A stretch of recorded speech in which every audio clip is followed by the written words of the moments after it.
Hello friends, ഞാൻ നിങ്ങളുടെ മൃദുല സദാനന്ദൻ. എന്തൊക്കെയാ, നിങ്ങൾക്ക് എല്ലാവർക്കും സുഖല്ലേ? ഞാനിന്ന് നിങ്ങൾക്ക് വേണ്ടി ഉണ്ടാക്കണത് പിന്നെ വെണ്ടക്കായും അതേപോലെ തൈരും കൂടി വെച്ചിട്ടുള്ളൊരു കറിയാണ് ഉണ്ടാക്കുന്നത്. പിന്നെ അതിപ്പോൾ ഈ പറഞ്ഞ പോലെ നമുക്ക് പെട്ടെന്ന് ഉണ്ടാക്കാൻ പറ്റുന്ന ഒരു ടൈപ്പാണ് ഞാൻ ഉണ്ടാക്കണത് കേട്ടോ. ഞാനിപ്പോൾ അധികം ഇങ്ങനെ ഇപ്പോൾ പെട്ടെന്ന് ഉണ്ടാക്കാൻ പറ്റിയിട്ടുള്ള പിന്നെ റെസിപ്പികളാണ് ഉണ്ടാക്കുന്നത്. എന്താണെന്നുണ്ടെങ്കിൽ ഇപ്പോൾ എല്ലാവർക്കും ജോലിക്ക് പോകലും തിരക്കും വീട്ടിൽ വന്ന് ഭക്ഷണം ഉണ്ടാക്കുക അങ്ങനത്തെ ഒക്കെ ഒരു തിരക്ക് പിടിച്ച കാലമാണല്ലോ അപ്പോൾ അതിനനുസരിച്ചിട്ട് പിന്നെന്താ പറയുക, പെട്ടെന്ന് ഉണ്ടാക്കാൻ പറ്റിയിട്ടുള്ള ഒരു റെസിപ്പിയാണെന്ന് ഞാൻ നിങ്ങൾക്ക് വേണ്ടി ഉണ്ടാക്കുന്നത്. അപ്പോൾ ഞാൻ അതിലേക്ക് എന്തൊക്കെ സാധനങ്ങളാണ് എടുക്കുന്നത് എന്നുള്ളത് ഞാൻ നിങ്ങൾക്ക് കാണിച്ചു തരാം. വെണ്ടയ്ക്ക തൈര് കറി ഉണ്ടാക്കാനുള്ള സാധനങ്ങൾ ഞാനിവിടെ വെണ്ടക്കായ എത്ര എടുത്തിട്ടുണ്ട്, നമുക്ക് എത്ര കറി ഉണ്ടാക്കുന്ന വെച്ചാൽ അതിനനുസരിച്ച് എടുത്തോളോട്ടാ.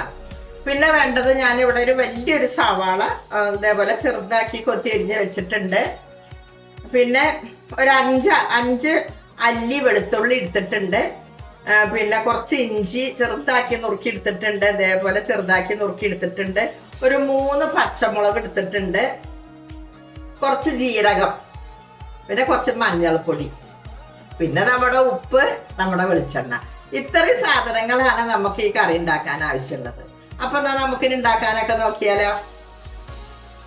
അതിനു വേണ്ടി നമുക്ക് ആദ്യം തന്നെ ഈ വെണ്ട അങ്ങോട്ട് നുറുക്കിയെടുക്കാം. ഇതേപോലെ ഇത്ര വലിപ്പത്തിലുള്ള കഷ്ണാക്കിയിട്ട് മുറിച്ചാട്ടോ.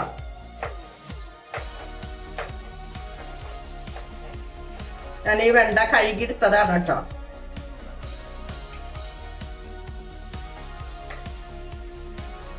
ഇതേപോലെ ഞാൻ എല്ലാതും കൂടെ മുറിച്ച് വെക്കട്ടെ.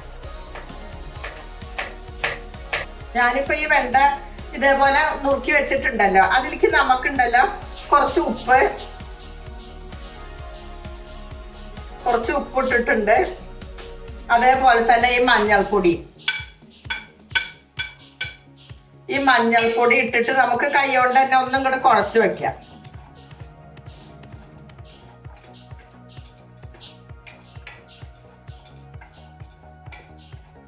ഒരു 2 മിനിറ്റ് ഇവിടെ ഇരിക്കട്ടെ, 2-3 മിനിറ്റ് ഒന്ന് ഇവിടെ ഇരിക്കട്ടെ. അതിന്റെ ശേഷം നമുക്ക് ഉണ്ടാക്കാം. ഞാനിവിടെ ഗ്യാസ് കത്തിച്ചിട്ട് ഒരു പാൻ ഗ്യാസിൽ വെച്ചിട്ടുണ്ട്. അതിലേക്ക് വെളിച്ചെണ്ണ ഞാൻ ഒഴിച്ചു കൊടുത്തിട്ടുണ്ട്. ഇനി നമുക്ക് ഈ വെണ്ടയ്ക്ക മഞ്ഞളും ഉപ്പും പുരട്ടി വെച്ചിട്ടുണ്ടല്ലോ, അത് അങ്ങനെ ഇട്ട് കൊടുക്കാം. അതൊന്നുകൊണ്ട് വഴറ്റിയെടുക്കാനാണ്.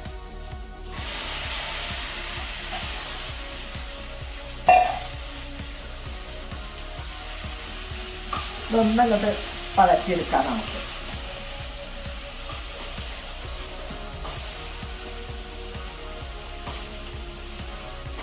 ഇങ്ങനെ വളഞ്ഞു വരുന്നുണ്ട്. നമുക്കൊന്ന് ഇതങ്ങോട്ട് അടച്ചു വയ്ക്കാം. കുറച്ച് നേരം ഒന്ന് അടച്ചു വെക്കാം, അപ്പൊ വേഗം അങ്ങനെ ആയിക്കോളും. നമുക്കിനി തുറന്നു നോക്കുക. ഇതേപോലെ ആയാൽ മതി. നമുക്കിനി ഇതൊരു പാത്രത്തിലേക്ക് ഇങ്ങോട്ട് മാറ്റാം.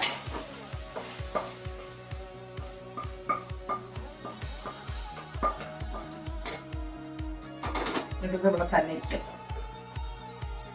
എനിക്ക് നമുക്ക് കുറച്ചും കൂടി വെളിച്ചെണ്ണ ഒഴിച്ചു കൊടുക്കാം. വെളിച്ചെണ്ണ ഒന്ന് ചൂടായി വരട്ടെ. വെളിച്ചെണ്ണ ഇവിടെ ചൂടായി വന്നിട്ടുണ്ട്. അതിലേക്ക് നമുക്ക് ഈ ജീരകം ഇട്ട് കൊടുക്കാം. ജീരകം ഇട്ട് കൊടുത്തു. അതിൻ്റെ ഒപ്പം തന്നെ വെളുത്തുള്ളി, ഇഞ്ചി, പച്ചമുളക്.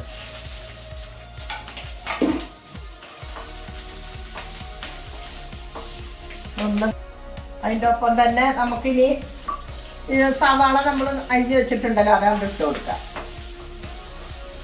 സവാള, അതിൻ്റെ ഒപ്പം തന്നെ നമുക്ക് കറിവേപ്പില, എല്ലാം കൂടി ഒന്ന് വളഞ്ഞ് വരട്ടെ. ഇതാവാൻ വേണ്ടി നമുക്ക് കുറച്ചൊരു ഉപ്പും കൂടി കൊണ്ട് ഇട്ട് കൊടുക്കാം.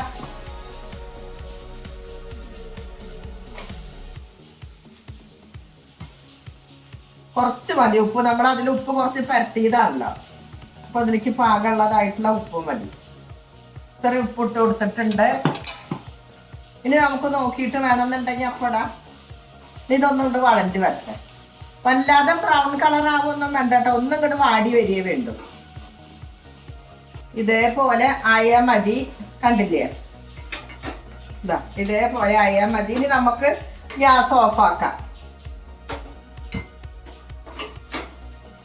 ഞാനിപ്പോൾ ഈ പാത്രത്തിലേക്ക് മാറ്റി കൊടുക്കുക. അപ്പോൾ വെണ്ടയ്ക്ക നമ്മളവിടെ വേറൊരു പാത്രത്തിലേക്ക് മാറ്റി വെച്ചു. ഇതൊക്കെ വഴറ്റിയത് നമ്മൾ ഇതിലും ആക്കി വെച്ചു. ഇനി നമ്മൾ തൈരുണ്ടല്ലോ, തൈര് ഞാൻ നേരത്തെ കാണിക്കാൻ വേണ്ടി എടുത്ത് വെച്ചിട്ടുണ്ടായിരുന്നില്ല. അപ്പോൾ നമുക്ക് തൈര് കറി അതല്ല, അപ്പോഴത്തേനും തൈര് വേണമല്ലോ, നല്ല കട്ട തൈര് തന്നെ വേണം കേട്ടോ. അപ്പോൾ ഞാൻ ഈ പാത്രത്തിലേക്ക് മാറ്റിയിട്ടുണ്ട്. ഇനി നമുക്ക് ആ ചൂടോടെ ഇതുണ്ട്, ഇതിലേക്ക് തന്നെ നമുക്ക് ഇനി വെണ്ടയ്ക്ക വാട്ടിയതും ഉണ്ടല്ലോ, അതും കൂടി അവിടെ ഇട്ട് കൊടുക്കാം. അതും ഇട്ട് കൊടുത്ത് എല്ലാം കൂടി ഒന്നാണ്ട് ഇളക്കി കൊടുക്കാം.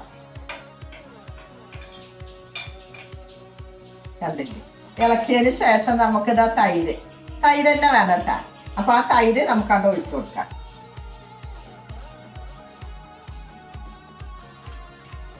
ഇതിനൊരു ബൗള് ഞാൻ തൈര് എടുത്തിട്ടുണ്ട്. അത് നമ്മൾ എത്രയും ഉണ്ടാക്കുന്ന വെച്ചാൽ അതിനനുസരിച്ച് നമുക്ക് അറിയാലോ. അപ്പോൾ ഇത് കാണുമ്പോൾ അതിനനുസരിച്ച് നോക്കിയെടുത്താൽ മതി.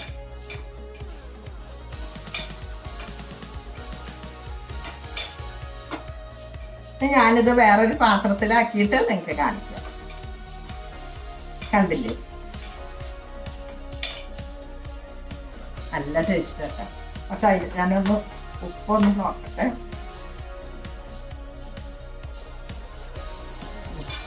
അങ്ങനെ നമ്മുടെ വെണ്ടയ്ക്ക തൈര് കറി ഇവിടെ റെഡി ആയിട്ടുണ്ട്. നിങ്ങൾ എല്ലാവരും ഇതൊന്ന് ഉണ്ടാക്കി നോക്കിക്കോളോട്ടെ. ഇത് നമുക്ക് വളരെ പെട്ടെന്ന് ഉണ്ടാക്കാനും പറ്റും. പിന്നെ അത് മാത്രമല്ല, തൈര് എടുക്കുമ്പോൾ അധികം പുളി ഇല്ലാത്ത തൈര് നോക്കിയെടുക്കണം കേട്ടോ. പുളി വല്ലാതെ പുളിച്ച തൈരായിട്ട് എടുക്കണ്ട, പുളി ഇല്ലാത്ത തൈര് നോക്കിയെടുക്കുക. അപ്പോഴാണ് കൂടുതലായിട്ട് ടേസ്റ്റ് ഉണ്ടാവുക. പിന്നെ അതേപോലെ ഇതിലുണ്ട് ഈ വെണ്ടക്കായും അതേപോലെ തന്നെ തൈരും ആ സവാളയും പിന്നെ എന്താ പറയാ വെളുത്തുള്ളിയും ഇഞ്ചിയും പച്ചമുളകും എല്ലാം കൂടിയിട്ടുള്ള ആ ഒരു ടേസ്റ്റ് ഉണ്ടല്ലോ, അത് നല്ലൊരു ടേസ്റ്റാണ്. ഇത് നമുക്ക് ചോറിൻ്റെ ഒപ്പാണെന്നുണ്ടെങ്കിൽ ഒരു സൈഡിൽ നമുക്ക് വിളമ്പിയിട്ട് അങ്ങനെ ഉപയോഗിക്കാൻ പറ്റും. പിന്നെ എല്ലാത്തിനും കഴിക്കാൻ പറ്റും കേട്ടോ. ചപ്പാത്തിക്കും ഒക്കെ നമുക്കിത് കൂട്ടി കഴിക്കാൻ പറ്റും. അപ്പൊ നിങ്ങൾ എല്ലാവരും ഇതൊന്ന് ഉണ്ടാക്കി നോക്കിക്കോളാം.